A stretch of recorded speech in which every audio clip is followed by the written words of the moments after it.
Hey Nuggets, welcome back to this week's first episode of QuaranStream. This week is a little bit different because I have a returning guest by her request, Ms. Briana LaVine. We're going to call this Where Are They Now as a follow-up to the first conversation that we had with her a couple weeks ago. So, Ms. LaVine, welcome back. Hello, Nuggets. How are you today? Today, I'm doing pretty good. I just had a peanut butter and jelly bagel. Nice. I got that going for me. I had for lunch half a banana that was left over from my kids and 2/3 of a cup of yogurt that one of my kids abandoned and coffee. So I'm not really killing it on the wellness front, but that's just fine. Yeah. Okay. On the 1 to 10 scale, how would you rate yourself here at the end of this week? End of the week, 1 to 10. I'd probably say right around a 6, I suppose. A little bit better than neutral. Okay. I would probably agree. Maybe like a 6.5 because I don't have a reason to not be great. So we're filming this on Friday, May 1st. By the end of the week, I'm just kind of tired. Like I'm tired of looking at a screen and kind of just emotionally and mentally exhausted. So I'll be fine. Like the weekend's good to recharge, but I can just tell I'm feeling it. Okay, so Nuggets, Ms. LaVine and I were texting a little bit, chatting the other day, and decided there's more to say. And this is my very fancy graphics. This is the theme we decided kind of covers it. Sometimes you do everything right and still don't feel right. So what are you thinking about these days, Ms. LaVine? Yeah, well, I was thinking about this a lot on Wednesday. I think it was Wednesday. The days are so weird. And I can't remember the last time that you and I talked, but it was after that and it was before today. And I just had a really bad day. And I was thinking of, all of the things that we had talked about, like the non-negotiables, like you got to get outside, got to drink enough water, all those kinds of things.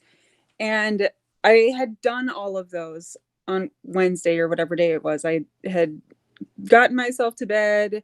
I'd been drinking my water. The girls and I went for a bike ride. So I had gone outside and I still just was so anxious. And my husband asked me, he's like, is something wrong? I said, yeah, I'm really, really anxious. And he's like, and this is the common question from people, even anxious people themselves, is like, well, about what? And it's not about anything. It just is. It just exists. And yeah, sometimes it is because of something, but for people who have anxiety, it is often over nothing.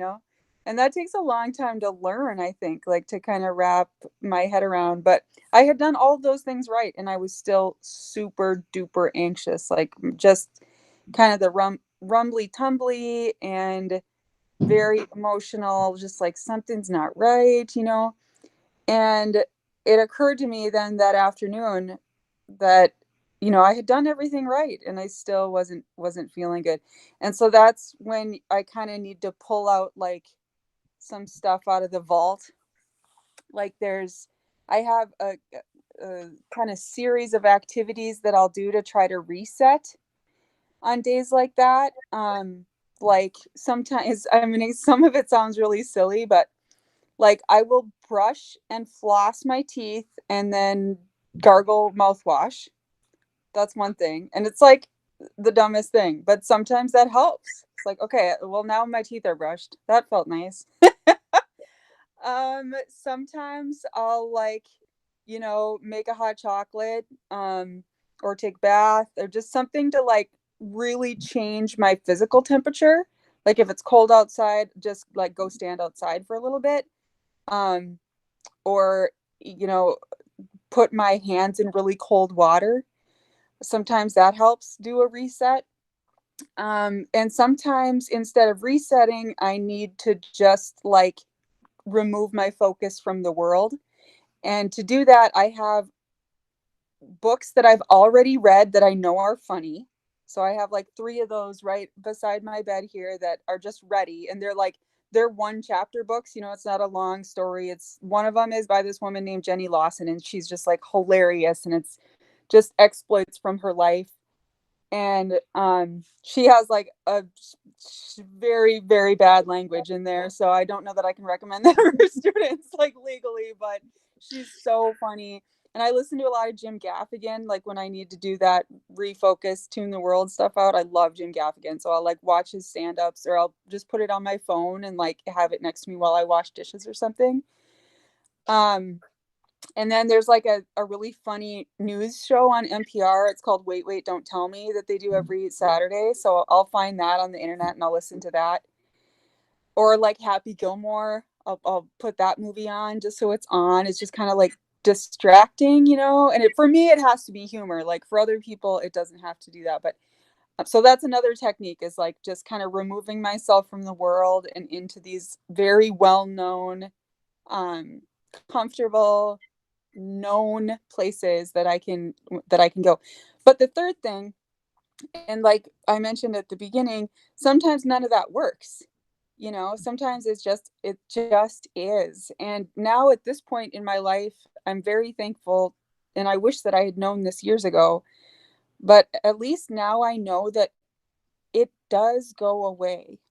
It will pass. Like, it doesn't mean it's going to get better, or that it'll, like, the anxiety will go away altogether. But typically those really, really anxious days, they'll go away. Like, they will pass. And sometimes it's 10 minutes. And just knowing that, like, okay, I do feel that way right now, but I'm not going to tomorrow morning. So sometimes I just have to sit in it, and just know I understand. I'm an adult. I have experienced this before. I probably am not going to be feeling the same way tomorrow. And that's like, it doesn't help right at the moment, but it is good to know, right? Like, to understand and to know, like, okay, I can't be hard on myself. I did everything right and it's just not working. And that's just the way it is. I don't think there's anything wrong with, knowing when it's a tough day and calling it a day. Like, I know that all days I'm like, you know what, just forget this. What a crummy day. I'm going to go to bed tonight. Maybe I'll go to bed early and I'm going to get up tomorrow and try again. And that's just how it's going to be. There's nothing wrong with accepting it's a tough day. I part of what you said really connects with me, because from like a therapeutic mental health standpoint, one of the things that can be really effective when a person is struggling like with anxiety or depression is a physical change of scenery or a physical change in sensation. So like you talked about brushing your teeth or putting your like your hand in cold water. There's really solid therapeutic evidence behind that. Like, if you as a student are feeling just super depressed or super anxious and you're in your bedroom and that's like, you are just there and it's hard, get out, like change the setting, go outside, go for a walk, change that scenery, get out of that room where you're feeling it. And sometimes that is enough to kind of make that subtle shift in mood to help you feel better. There's something amazing about just that change in place that helps. How long do you think it took you to figure all this stuff out? Because you are an adult now, you don't have to like divulge your age, but think back to like high school aged you. Did you get this stuff then, or what's that been like? I know I am such a slow learner, like it just in general and with everything in life. I feel like I'm just now getting things in my skull that I should have understood. I mean, I thought that I had acid reflux disease. Like, in high school, I had to drink the barium, where they have you drink this stuff and then it lights up your digestive tract so they can see what's going on. Because my parents thought I would go through these stretches of like a week where I couldn't eat anything. I couldn't, everything made my stomach upset. So they were like, oh, it might be Crohn's, it might be ulcerative colitis, it could be acid reflux. And now I know it's the sensation of anxiety, but I didn't get that at the time. And then I was like, well, what do I have to be anxious about? Obviously, it's not anxiety, because that was the thinking. Like, well, there's nothing to be anxious about. So how could it be anxiety? And well, now you know that it just exists. It's just a chemistry thing, you know? Um, so no, I didn't get it for a long time. And for a long time I thought it was stuff. It was college, you know, it was classes and or grades, or it was a stressful job or relationships. And now I having gone through all of that and the anxiety staying constant, it's like, oh, well, maybe it's just how my body is, you know? Maybe it's not external, maybe it's just internal. And I wouldn't even say that I would give it up.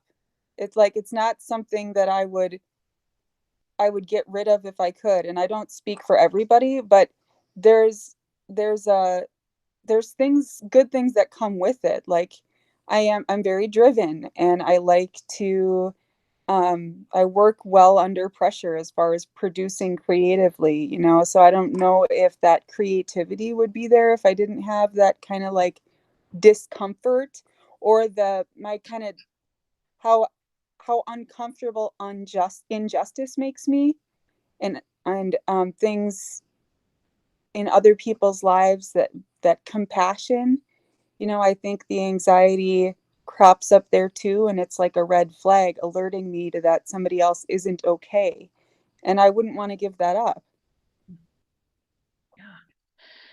It's so hard to see that, like the positives of it, I think, for our high school kids in particular that are walking this path of trying to figure out what is going on with them. You know, I think that takes time. And part of the whole purpose of this QuaranStream video series is to give a voice to some of these things that we are struggling with now. And by extension, I think giving voice to like the harder things, like the anxiety that is the cards that you've been dealt, and how do you make sense of that? I want to be able to show kids, there's different ways to handle themselves and different ways to think about things and make sense about things. That they're not alone in what they're going through. Because sometimes I think it's really hard as kids to figure out like how to make sense of this or put it into words. And I hear that from kids all the time that are struggling with their mental health, that it's hard to explain it, or they don't know where it's coming from, or why do they have it.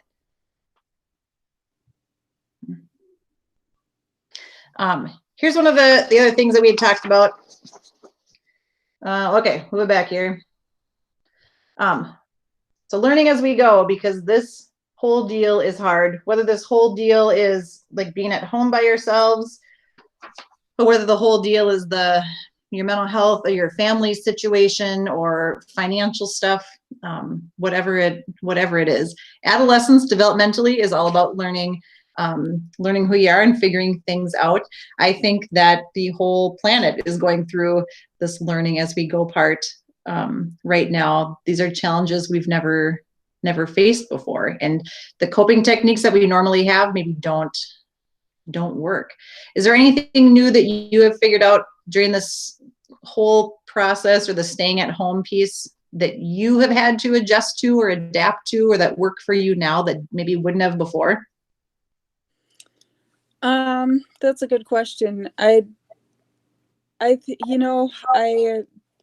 Because of the time of year and how it interfered with speech, and now like nationals for Kelso and graduation, so many things, the musical, and I just have a really big burden on my heart for all of the kids who had really big things they were excited for. And this idea that there's so much we don't control, and we just got to let it go. Like there's things that we can control. Like I get to control how I treat other people. That is within the realm of my control. Every day I get to choose how I treat other people. But I don't control the weather. I don't control, a pandemic making it so that we can't have the musical. And it's really, really hard for us, I think, especially in the Midwest, because we're so hardworking, and there's this idea that if you put your mind to it, you can do it, and that's just not always true. There's things don't work out sometimes, and nationals isn't going to happen this year for Kelso. Like, what a huge deal. He's a senior. He made it to nationals for like the fourth year in a row or whatever. It's incredible, and it's just not going to happen. And that's that. Like, that's it. There's nothing we can do to change that. And I think for everyone's mental health, just as humans, that's what I'm learning now is you gotta let it go, let it go, let it go. I feel like we are so privileged to live in this, in this culture, in this time where we can kind of, we've created this like happy little bubble where we have these opportunities to do things, and it is so disconnected from the hardships in the rest of the world. And so I think it is so striking for us when we encounter this. Oh my gosh, here we are. Like, there's people in other parts of the world or other parts of the country, and probably even kids in Hawley, that their reality of what they are living with on a day-to-day basis is so much more out of their control and so much harder. And so I think that is a hard thing for me too, to be like, man, I've been so privileged to have it pretty good, all things considered. And now really understanding or seeing more, and my heart goes out more to people who, like, this is how it always is for them. It is always hard and always uncertain and always unpredictable. That's a really hard, it's hard for me to make sense of, and I'm still kind of working on wrapping my head around that. Yeah. So I want to talk about just a little bit, and I talk a lot with students about this, the concept of giving yourself grace. And grace, I think, is a word that's used a lot, like in the faith community. When I talk with students about it, I talk more about, like, you have to be understanding of yourself and not be so hard on yourself. And meaning that grace is a way of being kind to yourself when things are hard. What does that concept mean for you? Yeah, definitely. That is huge. Learning how to do that. And that is a learned behavior, I think, because if that's not a factory setting in a person's brain, it is definitely a learning curve to figure out how to give yourself grace. Even like because I think setting goals is really important, and achieving them is really important, and having a certain amount of, stress involved in doing that is important. But things like, okay, it's 9:30, so I'm going to do my bedtime ritual right now, and I didn't get done what I wanted to get done today. Well, there's a thinking that would say, well, then you got to stay up until you get it done. And then there's the concept of grace, where no, it's really important that I keep my bedtime ritual, and I'm going to be kind to myself and finish it tomorrow, And unfortunately for students, that's not how it goes always. Like, you got deadlines, and it's one of the least gracious places to be sometimes, But yeah, just knowing how I'm built, and deciding that I'm going to be my own advocate. Yeah, I think that's awesome. Mm-hmm. I think that a big part of self-care is that being kind to yourself, and knowing that, if you're a student and you have a lot on your plate, who the teachers are that are going to be able to be more flexible with you and who isn't. So maybe you email Ms. LaVine and say, here's what's going on. Can I have an extra day? I would guess that a lot of your teachers will say, thanks for reaching out to me. I'm sorry you're having a tough time. Yeah, let's figure this out. Maybe it's having conversations with your parents about, what you're expected to do at home, and that, is there some wiggle room in that, so that for those hard days you can take care of yourself more. So I think it's just how you think about things and what you expect of yourself. Yeah.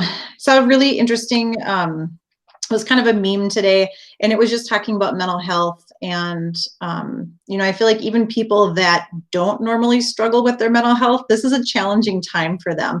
And we're kind of on a continuum of wellness. And I think we all are moving back and forth, on that continuum, whether that is something that you always are dealing with or not.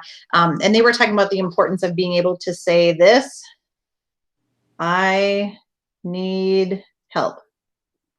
And that doesn't always look like professional help. It's not like you have to always, like, the first sign of stress, get into therapy. That's not it at all. I think it's knowing yourself well enough to be able to figure out when you need to reach out and who those people are or who those things are in your life. And that might be therapy. It might be reaching out to your friend or your spouse or your amazing teacher, Ms. LaVine, or whatever it is. Any thoughts on that, like that I need help piece, what that has looked like for you, or what you wish kids would know about it? Yeah, well, and we kind of talked about that last week with, I got my couple friends who I just reliably can reach out to. And that was one of the things I did on Wednesday. I texted one of them it was like 3:30, 4 o'clock, and just said, I need you to pray for me. I don't want to talk on the phone right now, but I am having a tough day. And right away it was like, yep, we don't need to talk. I'm praying for you. And then within an hour of that, I did feel better, and it's so important to be honest with people. And even if they don't understand, at least the lines of communication are open. Like, I saw this one thing a kid posted last week. It was like how my parents respond when I say I'm depressed. And the kid was like, I'm just depressed. And then the mom was like, well, how about you depress yourself over and wash them dishes? And I know that that's what, a lot of families are like, but at least you're talking, at least the communication is happening. So I would reiterate that it's important, instead of just like going to whatever social media thing is popular this week and saying, hello world, I'm depressed, or nobody cares about me, or whatever, that it's important to have specific people that you can privately reach out to and say, this is what's going on today, instead of just kind of generally casting out a line. I think when we say to somebody else, I need help, or whatever those words look like that we use, I think that is giving other people a chance to love us up and care for us and take care of us. I wear a really good mask when I'm not feeling well, and I think like 95% of people do the same. Like, it's hard for people to tell. And so when we say, please, pray for me, or please, talk to me, or I'm just having a hard day and I just wanted to let you know, we give people the chance to take care of us when we're at a point we don't have enough energy to take care of ourselves. So is there anything else that you want to include in today's how are things going now episode? No, I don't think so. I mean, I would just encourage everybody to keep going outside and drinking water and staying off of, CNN.com or whatever it is, unless you have to for my class or whatever. So my takeaway from today is that, or part of my takeaway is that this whole experience and how we understand it is continuing to evolve, and what we figure out about ourselves and how we make sense of this is a work in progress. And I think if we would look back on even like the QuaranStream videos that were initially done to where we're at now, way different. And so nuggets, continue to have some grace for yourselves. Continue to keep riding this weird roller coaster. Keep also doing your homework, please, or let your teachers know if you're not able to do your homework. We are so close to the end, and I don't want to have to send any of you to summer school. So take care of yourself in that way too. And with that, I think we're done. You want to say goodbye, Ms. LaVine? Bye. Love you. All right, Nuggets. Take care, and we'll catch up with you again later this week.